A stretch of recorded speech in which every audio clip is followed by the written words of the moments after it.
Hello, hello, hello. Welcome to Love the Real Hills. My name is Dr. Chris, and this is my beautiful wife, Renee. And we love you. We love each other. And this is your time for your daily dose of the realness. You know, we keep it 100. We keep it a buck. We're going to tell the truth and shame the devil. We love to hear from you. And we're so glad that you tuned in today to watch us this evening and whatever time it is that you're watching, so that we want to get into a lot of real subjects. We want to share real love, real life, real relationships, real business, real connection, and build with you as we go forward. And Matt, are you ready, baby? I'm ready. Okay. I'm ready. Let's jump into the icks. You want to jump into the icks? We always start with the icks. These are the things that make men and women say, ick. Ick. And we want to talk about it today. You want to start, babe? Okay, I'll start. Okay. I got some good ones this week. I see. For some of my friends. I had to call a friend, phone a friend. Okay. When men stand with their feet pointed outwards. Okay. OMG is so annoying. I don't understand. You know the Vato stance? Pigeon-toed? You mean like that? Yes, and they stand like that, and it's like, ew, put your feet in. You are not a gangster. Like, you know the old gangster movies, they all stand like that. It's so annoying. Ew, ick. No, see, I didn't know that. You're helping me. Yes. So apparently, a lot of women said that's an ick. A lot of them. Just standing. Like, they just stand with their feet out. Like. Wow. Like, that's not cute. Wow. Ew. Okay. Ick. Okay. Ick. All right. Write that down, fellas. Okay. Men who are not descriptive when they talk. If I ask you what you studied in college and then you say business, we're done. Thanks. Why? What's that ick? What did you study in college? Business. What kind of business? Are you a business management? Business, international business? See, what kind? See, like, it's so topical. Like, we need details. That's like, not it's so fair. undetailed. That's annoying. That's not fair. It's annoying. Most men are not descriptive. You've got to ask more questions. They're ick. Ick. Ick. You got to ask more questions and pull out. You know, men usually speak in headlines and women speak in details, you know. No. So if you say, what did you do today? The a man will days say, of old are over. Oh my where God. we have to sit here and ask you 17 questions in 17 different ways to get one answer. Okay. Ick. So men, write that down, fellas. We must be more descriptive. It's an ick that we're not. Yes. Okay. Details. Okay, I got another one. When men have baby mama drama and don't even attempt to fix it. Now, all right, so what do you mean? Baby mama drama? Baby, you know what baby mama drama is. Unfortunately, I do. Okay. Unfortunately, I have a black belt in baby mama drama. Okay. I have advanced Aikido. Okay. I can do the crane style with baby mama drama. But listen, what do you mean? What do you mean? That's what I mean. When baby mama drama is happening and you are unwilling to do anything about it, you don't want to say nothing. Yes, these men who are non-confrontational, like, I get it, you know, you're trying not to punch the girl in the face, but you can be confrontational without it going that far. Like, at least tell the girl, like, stop having drama, like, fix it. Okay. Like, fix it. Do what you need to do to fix it, okay? If they're going to be drama and you know there ain't nothing that can change who they are, okay, then make some changes on your end. Go ahead to that attorney. Go ahead and put in that, file that motion. TRO. Yeah, do what you got to do. Temporary restraining order. Because, I mean, the girls that I'm listening to, they sick of dealing with these baby mamas. They got to deal with it. She's showing up at the house. Slashing their tires. Slashing tires. And keying their cars. Keying their car. Because they mad at him. I know. You know. Get your baby mamas in check. Non-confrontational. But ladies, give me a break. The more she's acting out, the better the man actually is. It's actually a compliment. We already know the man is good. We with him. Okay? We know he good. It means you won. And she's bitter. Okay, and you know, but in the meantime, I do understand because you do, man, brothers. We have to man up and handle it. Stop being little punks. Oh my God! I'm not trying to be mean, but punks. Little punks. You call them little punks? That's what they call them. Oh my God! I mean, the girls use other words that I don't use. I don't use profanities. What they call them. It's the other word for female dogs. That's what they use. Oh my God! When they was telling me this. I don't have to deal with that. You mean? No, don't you say it. Shh, shh. Okay. Y'all know he bad. Y'all know he bad. Mitch. Bass. Diggers. Babe, just let it go. Okay, I didn't say it. So I don't need none of y'all saints in the comments. You talking about a man of God shouldn't. Oh yeah, we see the comments. No, I'm talking about what men of God shouldn't should say. No. Get a life. I'm dyslexic. Let's be real. Okay. Okay. So I'm dyslexic, so you know my mouth is dyslexic sometimes. Okay. So deal with your stuff, dudes. You had another one? Yes, I have another one. This one is hilarious. This one is good. Okay. When a grown man reaches in his back pocket. Yes. And pull out a wallet. Okay. And it's a Velcro wallet. Oh my God. The Velcro wallet. That is an ick for women. You are not 7. Oh man. You are 27. That is Sahara. You better not pull out that Velcro wallet. Go to the store and get you a leather-bound wallet, please. That is such an ick. Oh man, that any chance of getting anything from that woman is gone the second she hears Velcro. The Velcro. Why? Why do men do these things? We just don't know that it's an ick. We don't know it's an ick. Someone taught me that this week. I didn't know. Is an ick for women. You just have lost all your 2 points. Women are petty. We petty. All your that's petty. We petty. But it's an ick. Petty, but it is an ick. It's not. It's gonna be a bad night for you, brother. Okay. End of date. All right. End of date. I have a few, and I'm going to be quick because last week I went 30 minutes. Because he talked with my ex because I talked too much. Homeboy, you never shut up. Okay. And when you say, here's a big ick for men, and this is particular. I got this from the young men. Is when you say, as a man, you should. Like, as a man, you should take out the trash, or as a man, you should keep your car clean, or as a man is when women impose gender norms on men that they will not receive for themselves.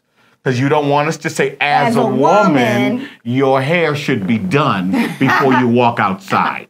You don't want us to say that, but you do want to say, as a man, your house should be clean. Okay? As a man, your house should be clean. Or here's the other thing. As a man, your house is too clean.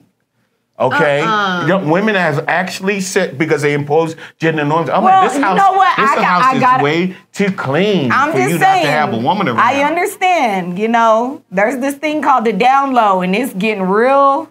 It's getting real. Now, explain the down low. Really? What do you mean? You know what I mean. What meanest thou? Who will get with women and pretend, but they're really not straight. Oh. Yes, the women don't know. And so they walk in the house, and if too much stuff seems feminine, and they get thrown for a loop, I understand. It depends on where you live. What do you mean? Atlanta? This may be a hint. That. If he wears kitten heels, if he has kitten heels or anything higher, he may be on the DL. He might be on the spectrum. He might be on the DL. spectrum. The spectrum. Oh my God. The spectrum of the DL. But anyways, what I was saying. On the rainbow. He might. Ultraviolet. He might Babe, but what I'm saying is, okay, there's nothing wrong with that. But there's, I mean, some men can cook now. What's wrong is if they don't tell you up front, like they're being dishonest. He should tell you that's up what's front. wrong. But there's nothing wrong with it. Is that's what they choose to do. And he's an equal opportunity employer. But if you don't tell the woman up front, yes, and she finds out after y'all done got married and had kids, and now she found out, holy macaroni, that's different. Yeah, that's not fair. That's what I'm talking about. So I kind of understand that. So women are trying to figure it out. Ladies, why wouldn't you just ask up front? You could. They lie. Just like women lie, men lie too. They lie more. Men lie more. You think men lie more? Women are lies. Men. Your hair's a lie. Men your will nails be like, a lie. Your eyebrows are a lie. Your booty is a lie. Your eyelashes are a lie. Your face that ain't even your face. I got to scrape with witch hazel. I need the witch hazel to find out what you look like. Okay? Witch hazel will show you.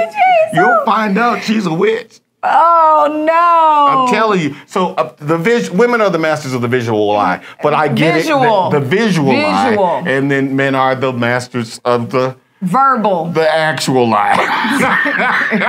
Yes, because men will play. They will be in their homeboy's car, sleeping on their homeboy's couch, bring you over there, act like it's their house and it's their car. Yeah. Only for you to find out after 6 months that, oh, that's your homeboy stuff. Wow. You ain't got nothing because you steady trying to spend the night at my house. Oh my God, 6 months. You're dumb. Okay, that's your fault. If he fooled you for 6 months, babe, these dudes be lying. They good at it too. Okay, this is my turn. How'd you get mine? Okay, so that's an annoying. So please do not force gender norms on us when you won't receive any of them. Okay? How about this is a big one for men. Ladies, I need you to write this down. We need you to just share, tell other people. We need you to subscribe and share. We're only 200 people. We need another 200 to subscribe at Dr. Chris Hill. And we need a bunch of y'all to jump on Love the Real Hill so we can just keep on moving this algorithm. But this ick right here, this ick right here, this is the ick. Non-verbal cues. Okay? Men are so tired of your non-verbal cues. Just because you gave us the look does not mean that we understand the look. I gave you that look. Well, I don't know what that look means. Y'all don't know the looks. No. Y'all mama didn't give y'all the looks. No, some of us had mothers who were nice and didn't give looks. Or we had mothers who were communicative and told us how they felt. Or, if you're going to you're slapping your hand on your leg, and that means I'm supposed to hold your hand. I don't understand that. Just reach out and touch somebody's hand and tell me, would you hold my hand, please? We're in the mall. I want you to hold my hand. But waiting for me to get the signal so that I can then initiate the touch, and then we're upset and mad. No, talk. Just say what you want to say, okay? Just let us know what you want to say. The nonverbal cues, we don't understand nonverbal cues. We understand verbal cues. And because we are so different, men and women are so different, we won't know. And with men, we just tell you, do this, do that, go here. This is what I meant. What you mean by that? I meant that by that. And very often we get in trouble because we missed the cue and we don't want to do that anymore. Here's one. This is my last one. And we get this so often is, ladies, some of you have learned your makeup skills from drag queens. Okay? And the men are they're really telling us, they're really letting us know that they're tired of, the extra. The drag makeup. It's drag makeup. It is. That's exactly what it's called. It was adopted from the drags. You look like Homie the Clown, and Homie don't play that.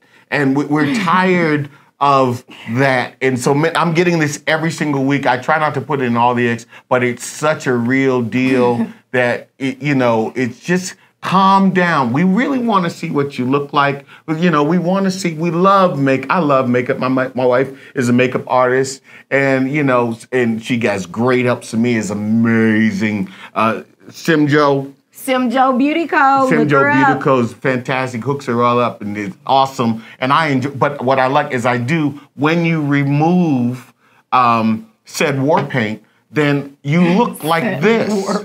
This is who you look like. It's not like, oh, snap, you're another color. I mean, I saw a woman and her face was one color and her neck was a totally different color. She looked like a lollipop.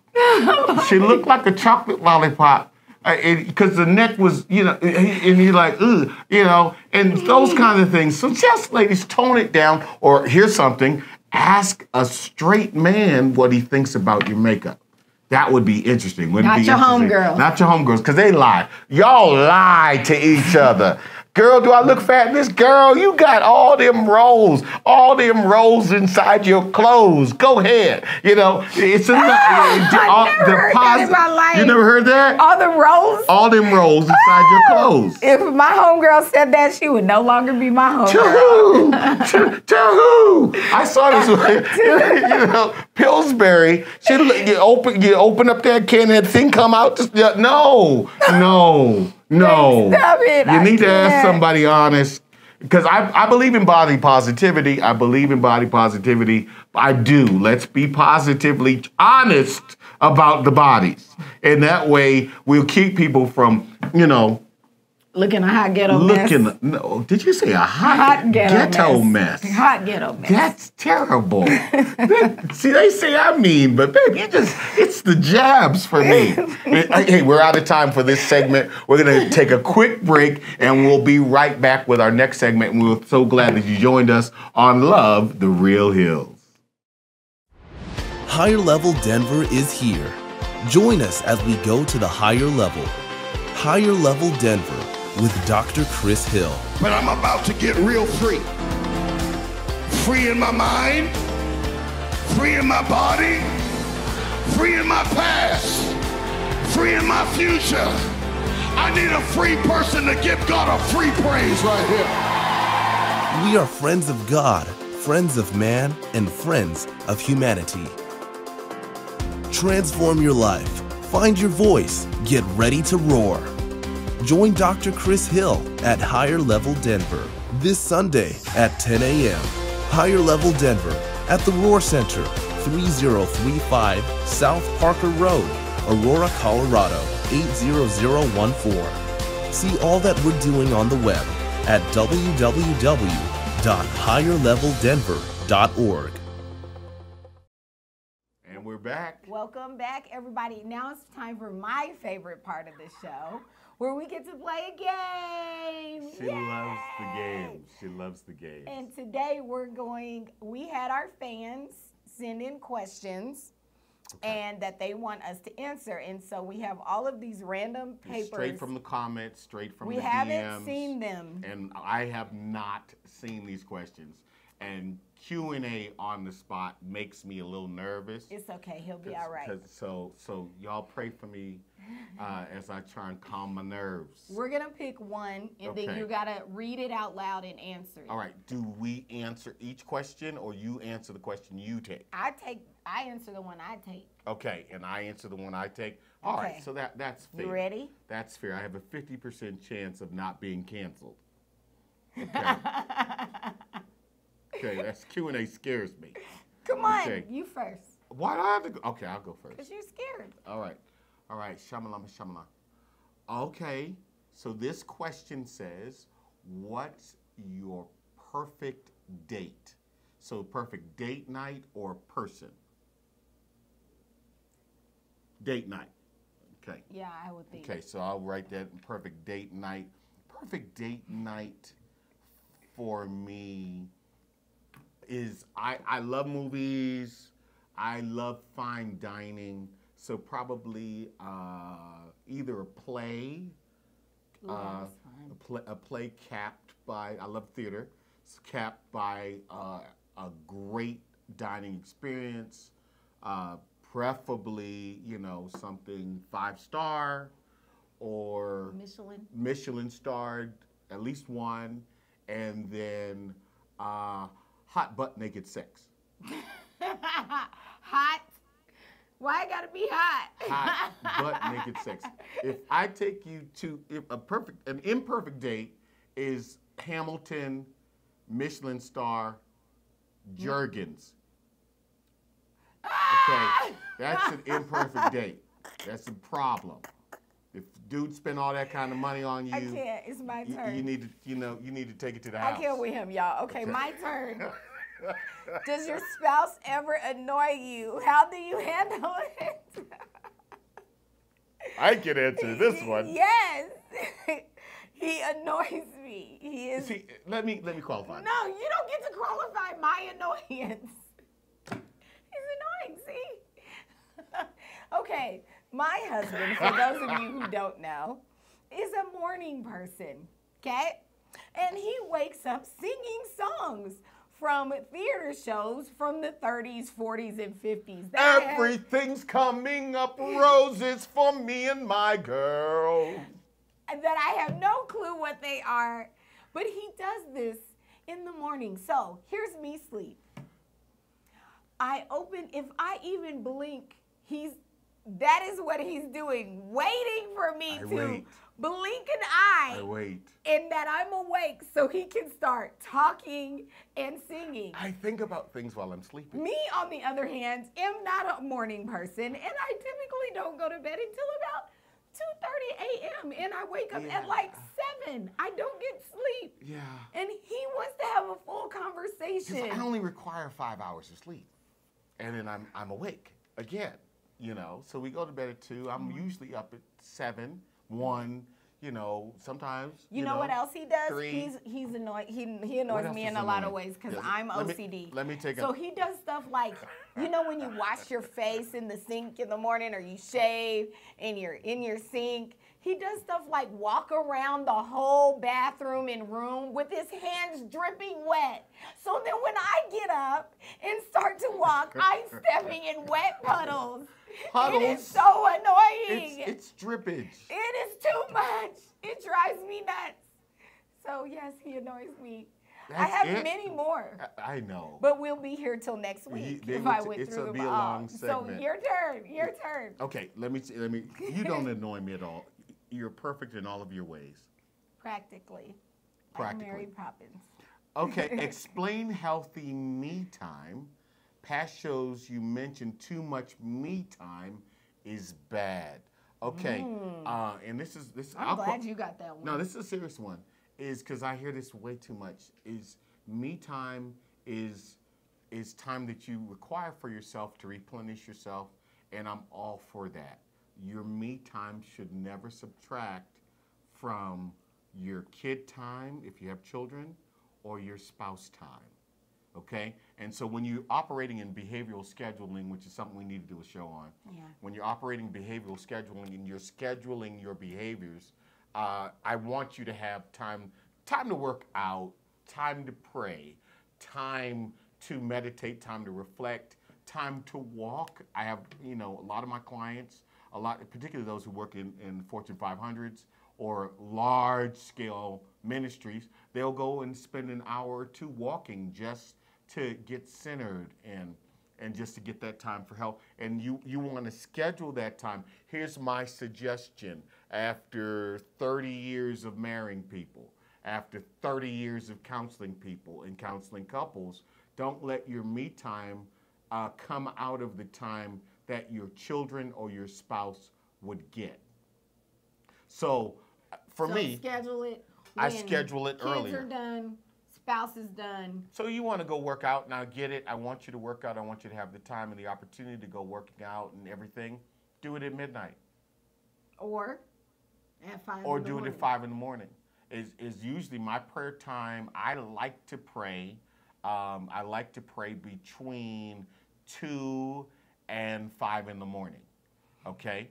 That's usually when I talk to the Lord, so that it doesn't take time away from my family If I'm going to lock away from 7 a.m. to 9 a.m., I'm going to miss everything. If I'm going to lock away, from 5 to 6 to 6 to 7, I'm going to miss a lot of, so I have to put those things that I need to do, I take them out of my sleep time.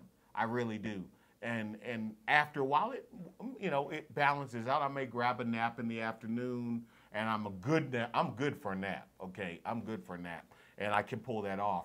Some people can't, but I want you to just be careful. Balance your me time. I want you to prioritize you. We need you to prioritize you. But if your family has to take a hit because you need to be on the golf course for 4 hours on a Saturday, every single Saturday, while your kid is having a basketball game or a volleyball game or a football game, you're just a selfish piece of person. Okay? Yes. And someone needs to look you in the face and tell you to get your act together. You don't need that kind of me time, or just don't have kids. Buy a dog, die alone. Shout out to KS. All right. Oh. Okay. Oh, that's a terrible one for you. Read it, baby. What's a movie that inspires you? I'm interested in this one. I don't have a movie that inspires. What's your favorite movie of all time? Do you have one? My wife just doesn't. Oh, yeah. Fifth Element. The Fifth Element. Corbin. Corbin!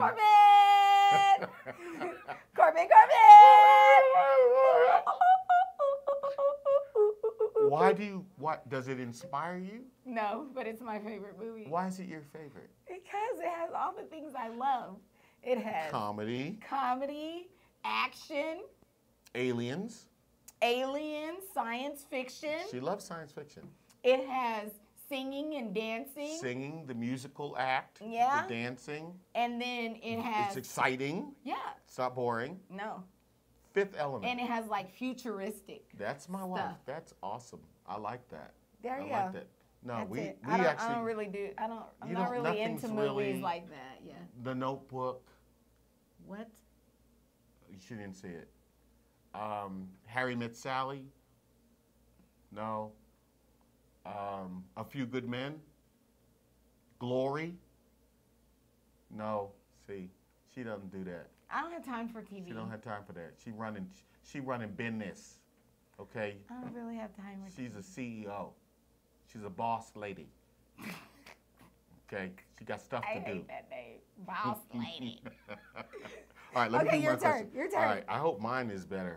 How do you push and drive each other to be better and great?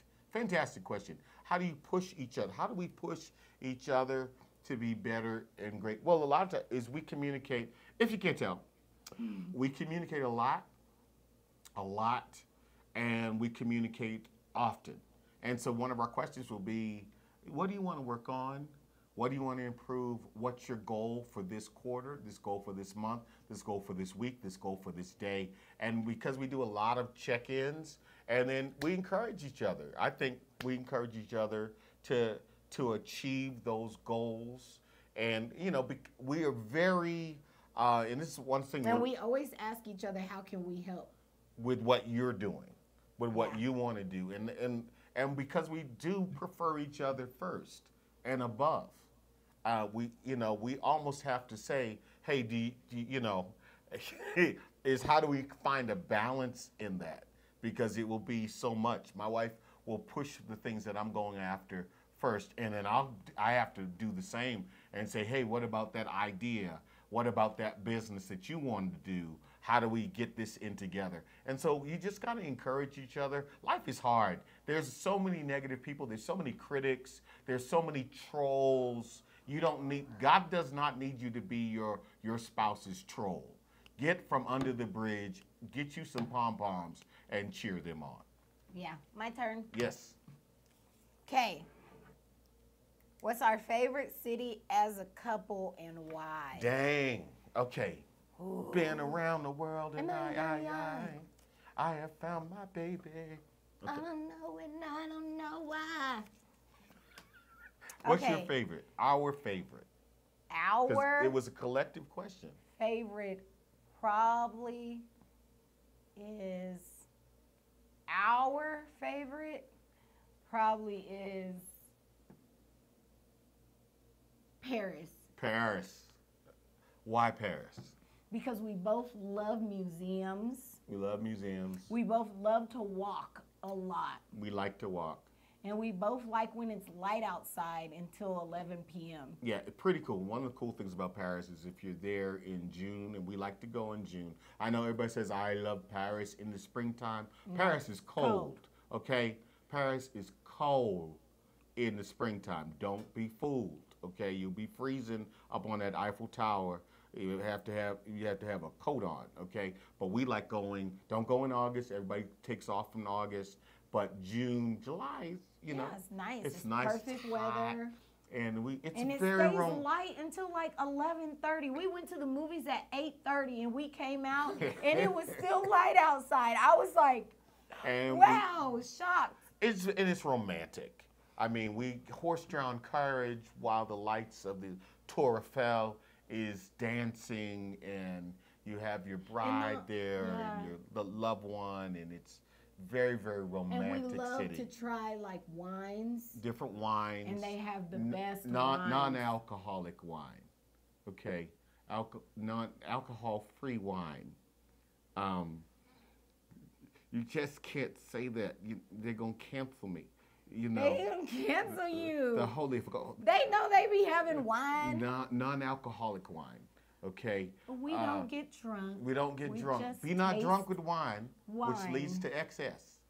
But be filled. But it's good. We like wine and popcorn. Yeah, they have popcorn and everything, and Evian is 50 cents. Evian is everywhere. Evian is everywhere and 50 cents. Here, this costs me $15. Okay. It's ridiculous in America, but there it is dirt cheap. Okay, your turn. My turn. Let's move on quickly from that question. What is your favorite part of being married? You keep getting all the good ones. What is your favorite part of being married? Oh man, that's a good one. I love being married to you. I really do. But what's your favorite part? Besides the butt naked sex, is I love companionship. I married my best friend, if you can't tell, and so we get along well. We enjoy talking. We enjoy working together, but we also enjoy silences. We can be in the room and be working together. I'll be reading some obscure something theological or historical, and you'll be crunching numbers or running spreadsheets or working with teams of people in other countries. Crunching numbers. And we just love being together. What's your favorite part about being married? Besides butt naked sex. Someone always being around. You always have someone around. You never feel alone. Never alone. You're never alone. Yeah, and that's a nice feeling. Even if you're doing different things, or even in different parts of the house. Sometimes we'll be in different parts of the house, and then sometimes you'll say, "Can you come downstairs just to be my friend?" I say, "Come be my friend." Yeah, that's different. While I'm working. And having somebody that you want to be around is such a blessing. It is. You know, it is. Because it's a terrible thing to be with somebody that you don't really want to be around. You know what I'm saying? It's your turn. My turn. I be picking bad. I'm gonna pick the one you was gonna pick. I wasn't gonna pick that one. What do you imagine life will look like for you two in 15 to 20 years? Oh, okay. 20 years from now. You'll be ancient. I will be, oh, ancient of days. And I will be young and vibrant. Woo! 20 years from now, 15 years from now, we'll be on a yacht. We'll be retired. Yeah. On vacation. We'll be on permanent vacation by then. All of our businesses will have CEOs. All of our businesses will have people that drive it. We'll just be checking in. So we won't have to work as hard. 20 years from now, we'll grandkids. You want grandchildren? You think 20? Yeah, I guess so. 20 years from now, 20 years our from kids now, will be like 40. Johnny will be 40, and Leia will be like 35. Oh my God. They might have kids.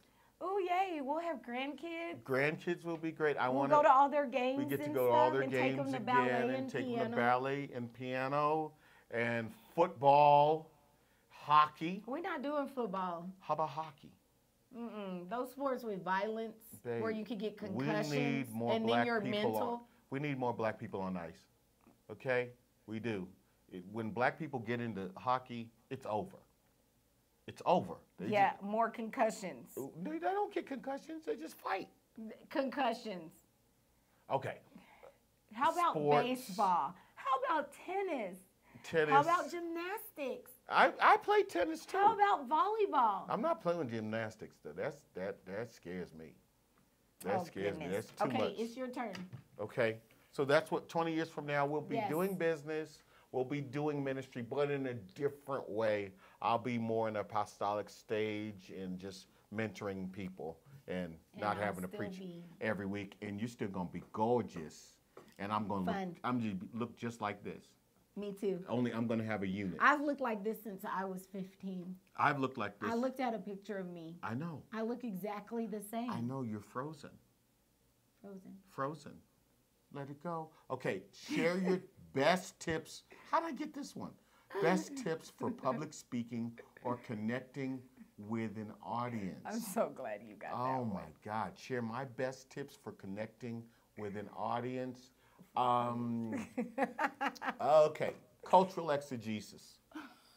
Okay, as well as you exegete a passage or you exegete a teaching, you also have to exegete who you're talking to. If you're gonna go to Haiti and you're gonna start preaching about your jet plane, you're gonna die. You're gonna die in the first 5 minutes because they're believing God for a bicycle, not a G5. Okay, they're believing God for a bicycle. And you're talking about your G5 and how the Lord done blessed you with a G5. They're not gonna. You'll never get invited again, and you'll never go back again. Exegete the people. So know your audience. Know your audience and know their culture. Know what they're into. I spend probably the first 3 days in a new country just asking them questions, and from then I'll extrapolate. If they're into soccer, but they call it football, and if they're in Australia, it's called footy, and their touchdown is called touch. And just understanding the culture you're in, I see many of the people don't connect because they haven't exegeted the culture. Oh, that's great. That's a great tip. Okay, tip. Let's see. Last one. Describe your oddest interaction, business or dating. Oddest interaction, business or dating. How about do a dating one, baby? Dating. Yes. What is your oddest date you've ever been on besides me? Okay. So no, I can't do that one. That one's mean.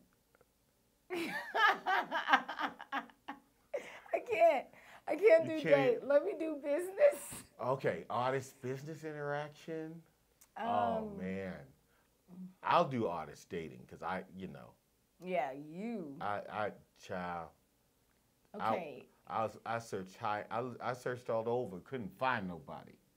I looked high and low, still couldn't find nobody. Nobody greater than you. I was just right here, and you didn't even know. I was looking. I was just working. Oh my God.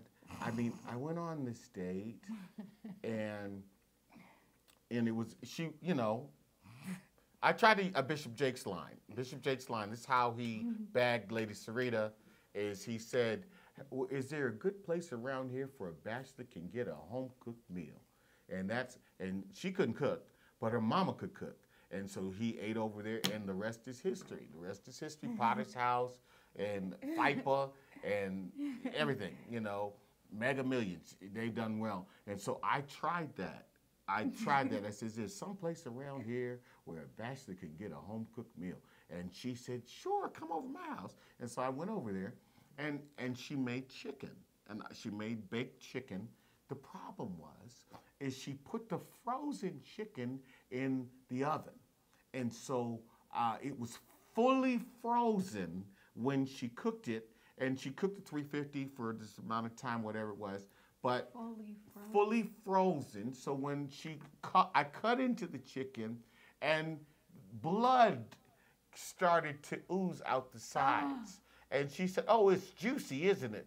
And it's juicy, and she, and I normally I pray grace, but I'm usually short in my grace praying. But this time I started in Genesis. Okay, I said, Lord, I thank you that in Genesis you're a creator, in Exodus you're a liberator, in Numbers you're a numerator, in Leviticus you're a legislator. No. I mean, I prayed all the way to Revelation, and it still didn't get no better. I had to excuse myself because she was trying to give me salmonella and kill me, and that was my oddest date. I don't know if I have an oddest interaction. Because you just cut people off. I do. I don't let it get there. I don't. I admire that. I'm too nice. I was too nice. They start talking slow. I just get them to the point. So what's the point? Okay. Damn. Bottom line. I don't have time for these. I don't have time. If they seem like they gonna do something weird, I just be out. Like, okay, thank you. Have a good day. Check, please. Move around. No, my oldest son will get you at breadsticks. That's why he's still single. He'll get you at breadsticks. You say something stupid over water and breadsticks, he check pleases yourself. He just check. I'm trying to really think. Check please. Babe, we got to take a break. Look, we got to take a break. Oh, we're out of time. We're out of time. Thanks for playing with us. Thanks. This is a fun game. We'll be right back. We'll be right back Don't with our forget subject to matter. like, subscribe, and share. Subscribe and share, because we're going to get into the next subject matter on how to build and rebuild trust. We'll be right back. Join Dr. Chris Hill at Higher Level Denver. Inspirational, motivational, and elevational. At Higher Level, journey with us in reaching your highest potential in God. Because when you go up, I go up too. When you get a promotion, I get a promotion too. When you go higher, we started at the bottom, now we're here, everybody's going up. I need somebody who knows I'm going up. I'm going up with my family. I'm going up with my children. I'm going up with my church. We're all going up. Join Dr. Chris Hill at Higher Level Denver this Sunday at 10 a.m. Higher Level Denver at the Roar Center, 3035 South Parker Road, Aurora, Colorado, 80014. See all that we're doing on the web at www.higherleveldenver.org. And we are back. We're back. Love the Real Hills. We want you to share and subscribe. We want you to subscribe and share. Please spread the word. Let people know that we are being 100% real. And I mean, I know some people get nervous when, you know, for all these years. It's too real. I've been pretty much restricted to the pulpit. And I love the pulpit. I'll be in the pulpit the rest of my life. But I don't bring me to the pulpit. I really don't share. I may share a story from my personal life, but it's always edited and it's always careful because, you know, we don't want to overwhelm that moment with our personality. It's really in preaching, Jesus has to be the center of that. Yeah. And so I'm so thankful for these other opportunities and other avenues that we have through training and teaching and podcasts to kind of share our real life and share the real hills and let people see me and really see you. People knew me, but they didn't know you. And I hate it when people will just categorize us as something, and they've never even had a conversation with us or heard us have a conversation together. And so I love this opportunity to kind of share. So share, subscribe, smash that button. Let's keep on going. Now, this is the question we got this week, and I thought it was really, really good. You want to read it, babe? Sure. Okay, so people want to know trust. First, how do we build trust? How do we repair trust once it's broken? And lastly, when to let it go? When is it okay to move on? When is it okay to just not try and even repair trust, to say it's just not going to happen? It ain't going to work. It's not going to work out. Okay, so that's a 3-part question. Mm-hmm. And I want to kind of deal with it in 3 parts. And then I'm going to share, our breakdown of the word trust, okay?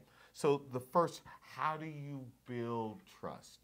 How do you build trust? Trust is, it really, for me, it depends on what the foundation is.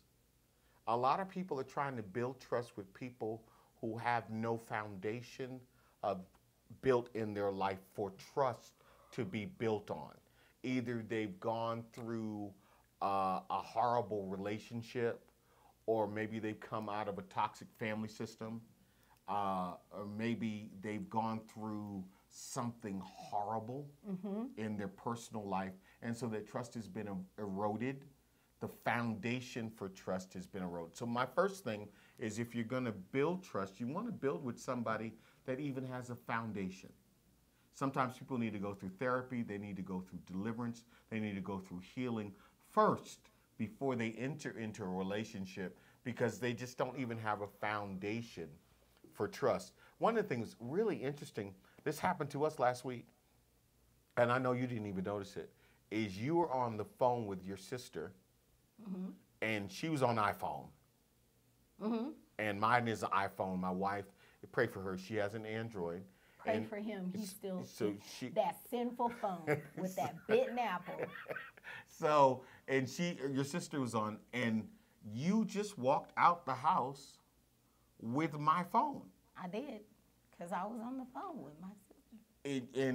And you know, I'm a black man, and my wife has my phone unlocked and is driving away. Okay? Is driving away. And I had a moment. I really had a moment where I'm like, wow. I have no worries.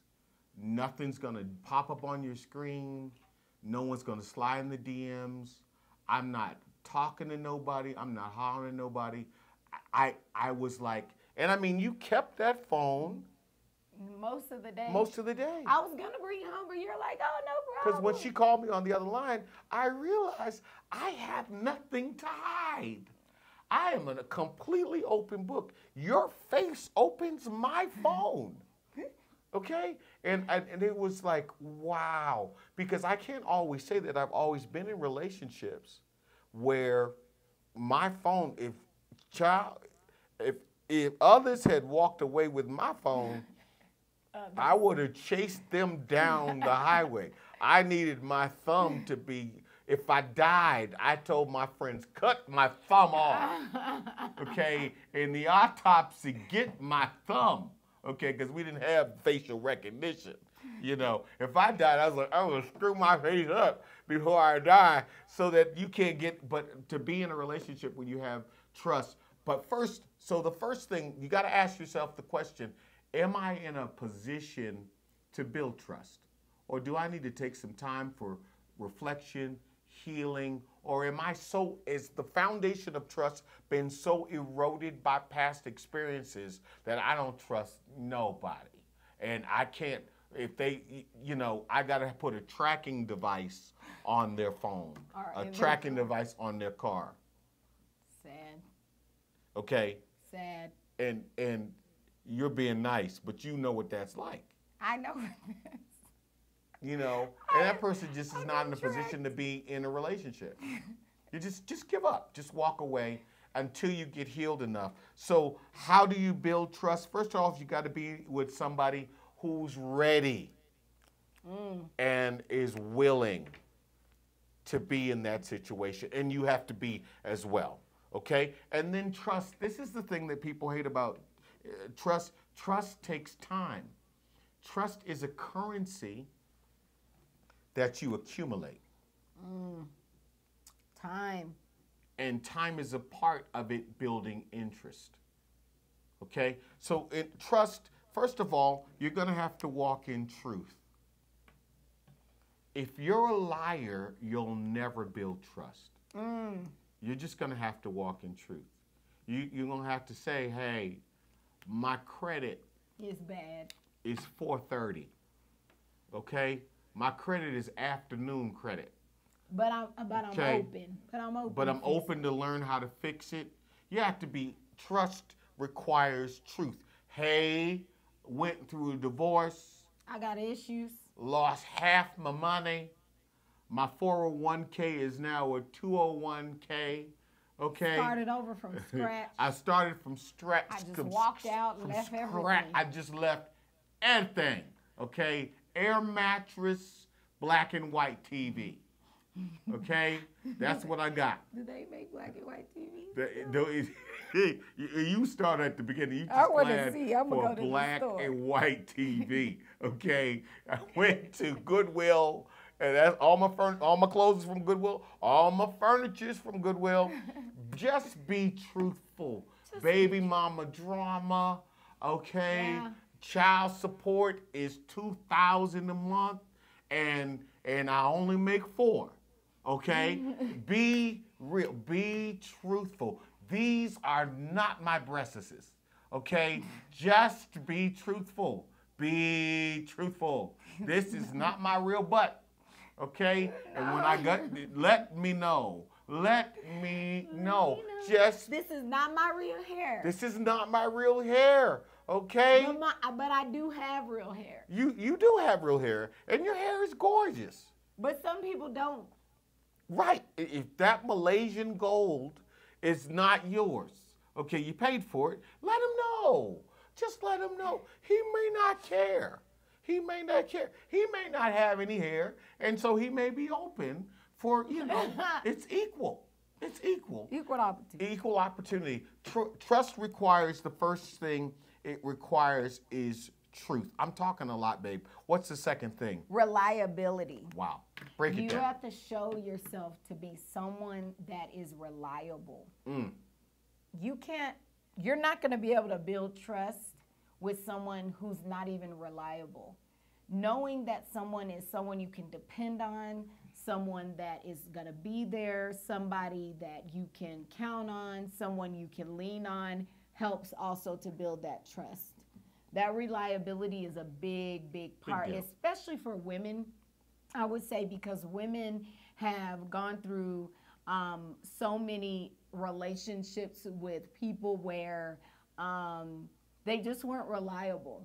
And they've had to take more of a role of leadership in relationships. Say that again. They've had to take more of a leadership role in relationships. Right. And so getting with someone that you know that they are reliable and you can rely on them and you can actually kind of step back and not have to always be the one taking that leadership role. Wow. Also helps women in particularly to be able to build trust in a relationship. Dude, you got to be reliable. Okay? You want to be the head of the house, but you keep spending all the money at the strip club. Or at the casino. Oh, you going up to the casino. I done heard that like 7 and times you this spent month. the rent money. The rent, the car money. The car note money. The kids' daycare money. At Blackhawk. Okay? Trying to always bet Little on boat. black. It didn't work for Wesley. Okay? Wesley ended up, anyway. Okay? No, I need you. And then you want to be the head of the house, but you're not reliable.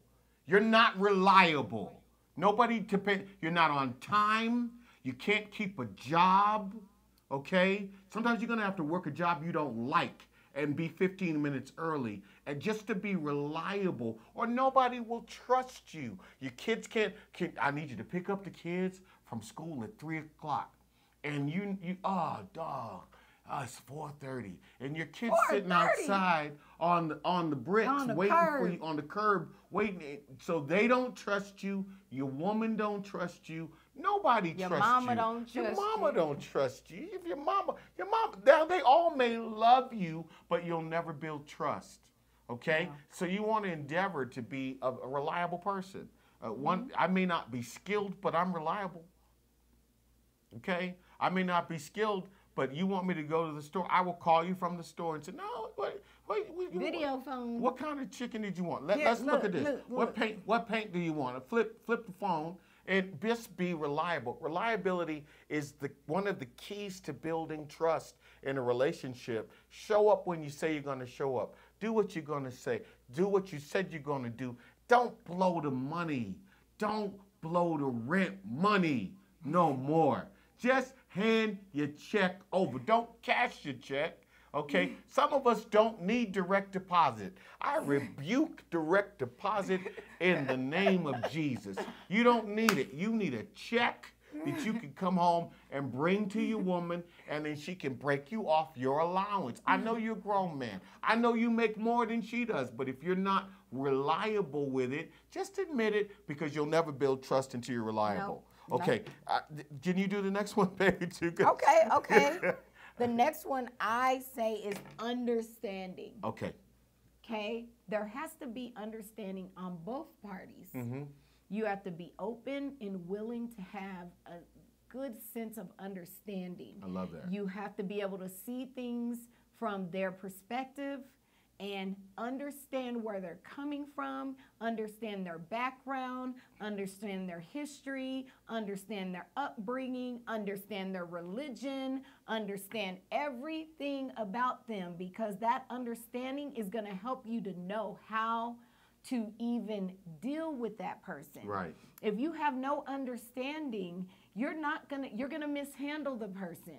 You're gonna mishandle their emotions. You're gonna mishandle their hurts. You're gonna mishandle their pains. You're gonna mishandle their happiness. You're gonna mishandle their sadness. You're gonna mishandle them if you have not taken the time to be understanding and have a level of understanding in every situation, even the bad ones, even the good ones. You have to be open enough to understand and look at things from a perspective, not only yours, but also from theirs. What was interesting, understanding, and I've been doing this for 30 years. I've been working with couples for 30 years. And thousands of hours of sitting with couples at this point. Mm-hmm. And so often we just don't understand each other. We don't understand where we're coming from. So because we don't have an understanding, we miscommunicate. I encourage, particularly couples that have been together a short time, not to text, but to talk. Because until there's an understanding, it's very easy for there to be a miscommunication because you put it in caps and they thought you were yelling at them.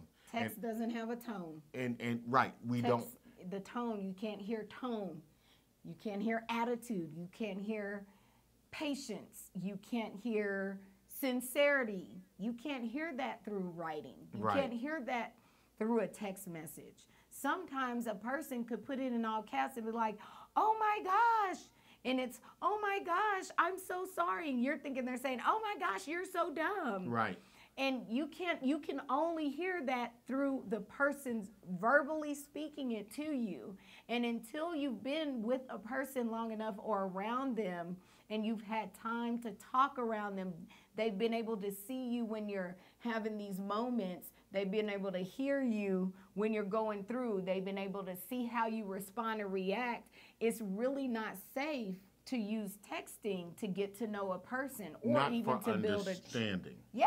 Even for building trust. No, if it's just, hey, we'll meet at 5 o'clock, text that. But, hey, I'm having a bad day. Boom, phone call. Boom, communicate. FaceTime. Boom. Because we're building understanding. Don't assume that anybody, and then you have to share your story and be, again, back to the first one, truthful. So that they understand, hey, my dad left my mom before I was born. Okay, so I'm coming from a difficult place here. Hey, there was abuse in my family. This went down. That truthfulness helps to promote understanding. Yeah.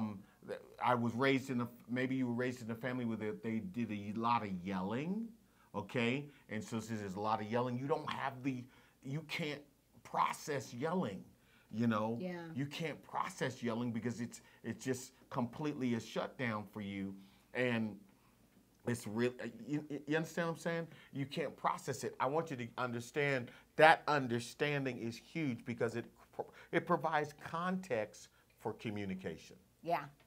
What's another one? You got another one? Another one, okay. Number 4. Number 4, this one, of course, is spirituality, okay? Is spirituality. Truth.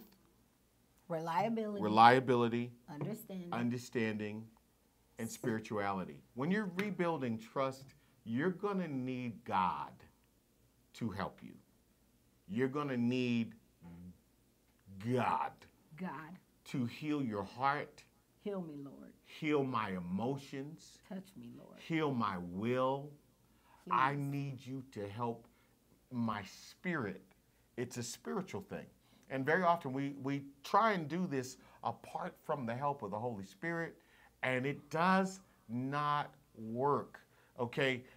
Whoever you want to call it, you go Jesus, Jehovah, Yahweh, the higher power, the man upstairs. You're going to have to appeal to a higher power in order to get trust rebuilt in yourself. Like I said, sometimes that foundation has been so eroded by your past experience that you need God to heal you or heal the other person. And you want to invite God into it. You want to invite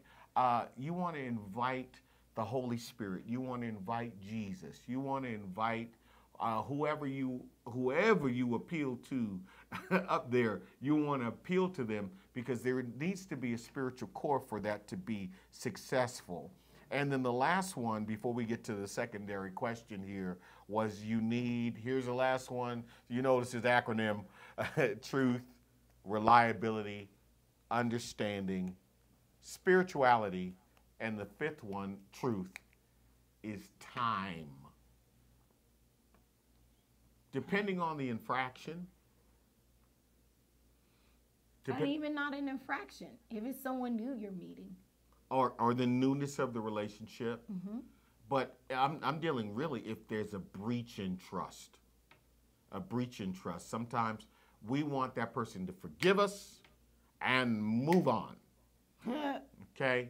So she caught you on your phone on some illicit website, okay, and you were swiping left and right, okay, you may have to give your phone over and locks everything off, and that may be for a long time, okay, and only that other person can dictate how long that is. You're not in a position to say, you should be over that. You should be over that. Get over that.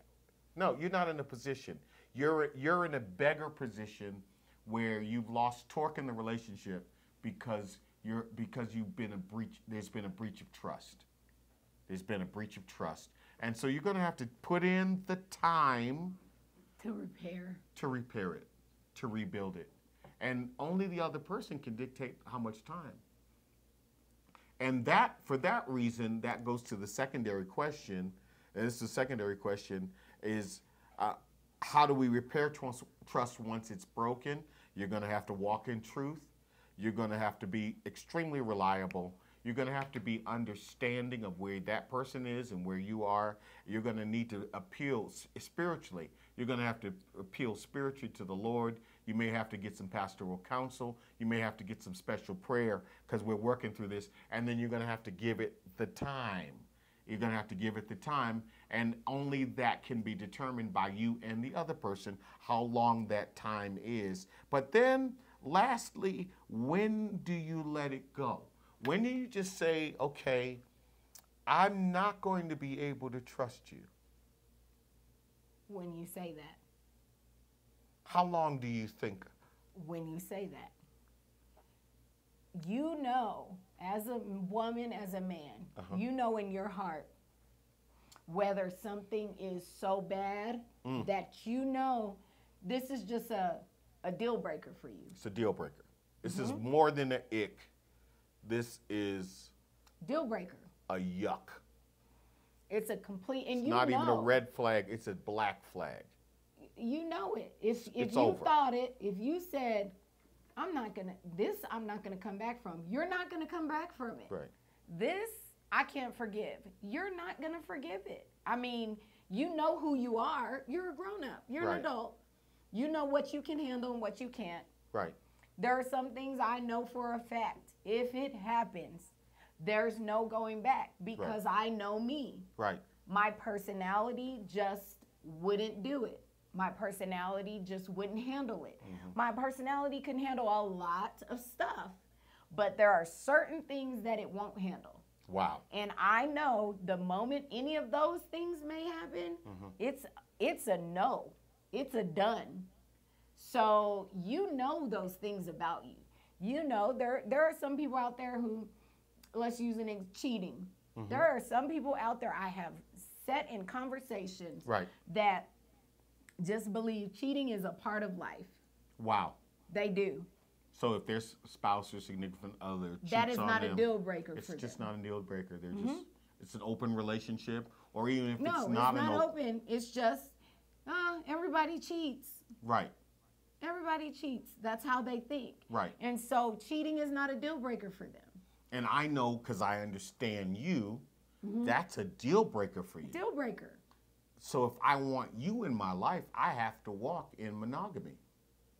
And I said, amen, that's not a problem for me, because I value my relationship with you so much that it's something I'm willing to do, to be with you, because I understand the regret of not being with you is a worse pain than the challenge of monogamy. Yeah. And there's some people who, violence, for example. Violence, right. They can deal with violence. They like to fight. Right. They fight all the time. We've dealt with that. They fight in relationship. They fight out of relationship. They fight with their friends. They fight with their parents. They fight with their cousin. They fight with everybody. They always fighting, and fighting doesn't bother them. We've dealt with couples where it's almost like their foreplay. It's bad. It's weird. It bordered on weirdness. Yeah. But that was their deal, and they like to fight. But for me, if it's violent, that's a deal breaker. That's a deal breaker. But other people, violence is not a deal breaker. They'll keep doing it and keep doing it. It doesn't. But I'm saying all that to say is that when you have to know. When is it time to let go? When you know. You know. You know. You know. You know. And so violence, infidelity, some people it's trust. For me, it's trust. So if the trust is broken. The trust piece. Yeah, and it's in its levels.